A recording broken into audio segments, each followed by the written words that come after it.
Fears of more riots and unrest spread to state capitals and other local governments in the days leading up to the presidential inauguration.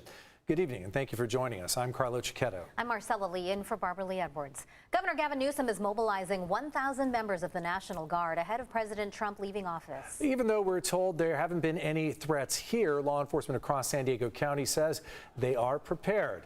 News 8's Heather Hope has an update on the precautions that are being taken. And yes, San Diego police say they have had these barricades posted right in front of headquarters ever since the protests of last summer following the death of George Floyd out of Minneapolis. Just another reminder that law enforcement says they are ready for whatever could come. Have the resources ready should they be required. San Diego County Sheriff Bill Gore says although there have been no reported threats in San Diego or planned riots to take place leading up to the presidential inauguration, all local law enforcement is prepared. We have the mechanisms in place, the structure in place to get those pieces of intelligence into the big mix so they can be properly analyzed to determine if we do have a problem. So far, we have not seen anything here in San Diego. The safety preps come a week after the deadly riots in Washington, D.C. and following dueling protests that escalated into violence in Pacific Beach over the weekend. Sheriff Gore says officers often have to play the role of mediator. Is trying to keep the far right groups and the far left groups apart as they demonstrate and yell at each other. San Diego police declared the PB protests an unlawful assembly. San Diego Police Chief Dave Nislight warned via statement in part that if demonstrations do occur, violent actions will not be tolerated. Even if you don't hear about a direct threat, but there is a general threat to attack every state in the United States, then that is close enough to home for us.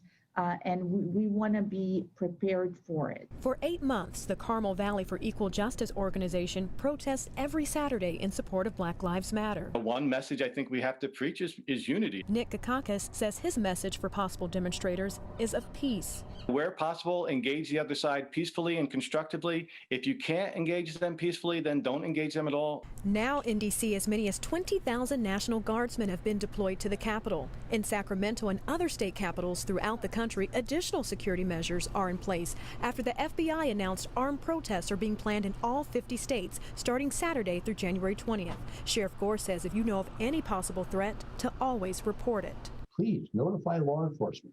Heather Hope, News 8. Smoke could be seen from much of the North County today when a fire erupted in a botanical garden at Palomar College and quickly grew into a dangerous brush fire. News 8's Alicia Summers has an update on what's being called the Comet Fire from San Marcos.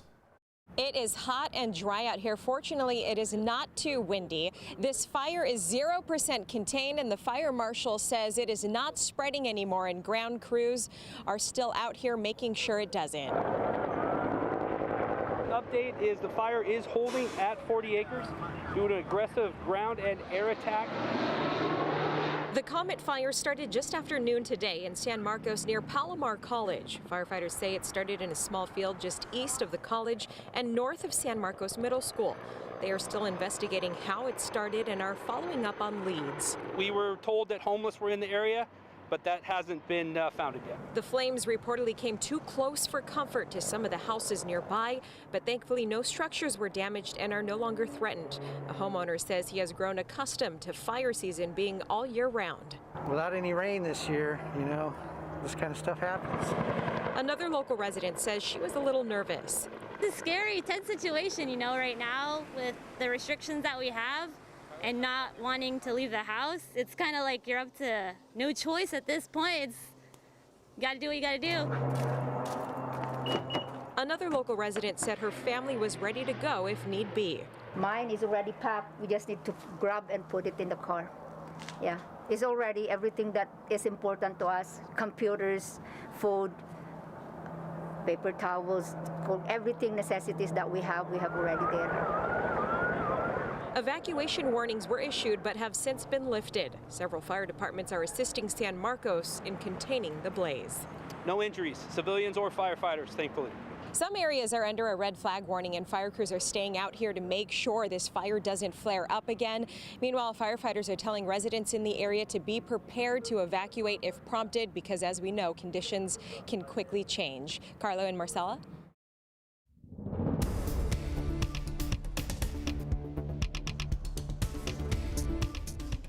As we go into that forecast, we are talking about those hot, dry conditions sticking around for a little bit longer. I'm Chief Meteorologist Carlene Chavis. Taking a look at our highs for today, we felt that heat out there, especially a lot of 80s that were felt for the valleys. We were at 83 degrees, 89 degrees. That was the high earlier today, and that was for Escondido. Also talking about 89 degrees for Fallbrook, Vista the same, 81 degrees for downtown. 83 was the high today in Chula Vista, and that actually tied the high. So we did have some record heat for today. We broke that record in Vista, the same for El Cajon. As I mentioned, tied that record, and that was in Chula Vista, set on this day in 2009. So now we're also talking about those dry conditions. We have that out there, especially with low relative humidity values extending all the way towards the coast with those 20s and a single digit right now for Alpine.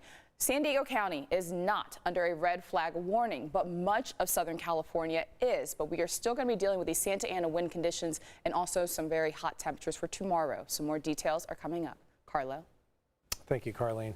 The police have taken a robbery suspect into custody after an hours-long standoff in the Midway district tonight. Police say the man was armed with a knife when he tried to rob the store earlier this afternoon. Several hostages inside ran out of the store around 3:30. Negotiators were able to draw the man out from the back of the store just after 5 tonight. No word tonight at this point if anyone was injured or the identity of that suspect.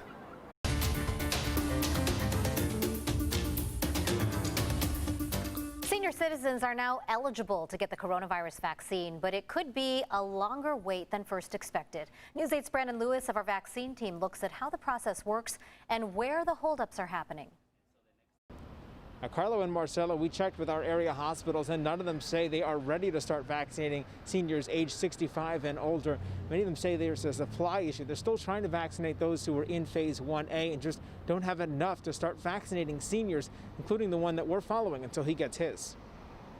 California is now allowing seniors over 65 to get a coronavirus vaccine. That includes Phil Constantine, who you might remember from his mornings in Chopper 8. Got to tell you, this is one of the biggest geysers I've ever seen, and I've seen quite a few. Let me zoom out here just a little bit. I'm not seeing myself as somebody that should be rushing down saying, is it my turn yet? Is it my turn yet? So I'm just going to wait until they say, okay, now if you're over 65, you can go ahead and get it now that we've got everybody that really should have it first. And that's the same approach the county is taking, focusing its drives exclusively on healthcare workers. Hospitals, too, say they're still trying to get through their staff. I would strongly encourage the public to not have everyone immediately call your healthcare provider today, because it's highly unlikely they have sufficient quantities. The biggest holdup is just supply. There are 1 million San Diegans now eligible to get the shot and enough doses to fully vaccinate about 1/8 of that.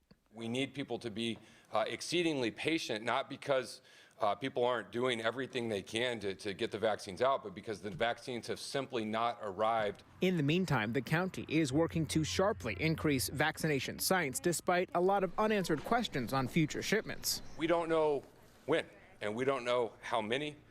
We don't know which ones. While Phil is doing his research to prepare for his eventual turn. I would be somewhat interested. I wanted to wait just a little bit to see if there might be some problems with it, some interactions, bad counterindications for the original as it came out, and it seems like things have been going along fairly well for the most of the folks that have taken it. Hospitals say they will notify seniors when they have enough vaccines that they can start vaccinating those 65 and older, and of course we're going to keep following Phil until he gets his. Marcella and Carlo. All right, Brandon, thanks. Tonight, county health officials are reporting 2,595 new COVID cases and 53 new deaths. About 6% of the 42,000 latest tests came back positive. The county is reporting 300 additional hospitalizations, 5 people admitted to ICUs. 90% of all ICU beds here in San Diego County are now full. The death toll has now surpassed 2,000, with 2,005 deaths in the county since the start of the pandemic.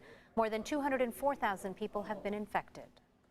9 San Diego prison inmates have been charged with felonies for allegedly filing false unemployment claims while living in a Barrio Logan halfway house. As News 8's David Gottfredson reports, the alleged scam came to light when staff members noticed prisoners ordering food and Amazon merchandise delivered to the facility. this is a new way that prisoners were scamming the system. California state prisoners living inside this Barrio Logan halfway house get additional privileges during the last year of their prison sentence. Now, 9 former members of this community reentry program are facing felony charges of defrauding EDD, the state unemployment agency. They're all at the same facility and they're all doing the same thing, these 9 individuals. The alleged scam came to light when staff members at the facility, run by private contractor Core Civic, noticed unusual deliveries showing up at the halfway house, according to San Diego County DA Summer Stephan. They started noticing deliveries of food and Amazon, and they were on alert because this issue regarding the EDD fraud had become very much public. In the reentry program, inmates are allowed to have cell phones. They are accused of illegally applying for EDD benefits and using the cell phones to transfer funds into banking accounts controlled by the prisoners. They were given a chance to reintegrate in the community in a reentry facility, and they decided to breach that trust and to further scam and defraud our community. In these 9 cases alone, the alleged scam totaled $166,000. But Stephan estimates prisoner EDD fraud across San Diego County could total $5 million. And statewide, the low estimate is $500 million. This is one case that you're seeing, but we are working on multiple fronts to investigate additional cases. Because of COVID restrictions, 8 defendants will not be arraigned until May 20th. A 9th defendant is still at large, and a warrant has been issued for his arrest. Carlo? David, a lot of people are going to be asking this. How could this happen? And has this problem that led to this, has that been fixed? Well, when the pandemic hit last year, California did not have a cross-matching system in place to look at Social Security numbers and make sure prison inmates could not get unemployment benefits. But now we understand both agencies are sharing information, they are doing cross-matches, and hopefully that will prevent fraud going forward. All right, David Gottfredson reporting live. Thanks, David.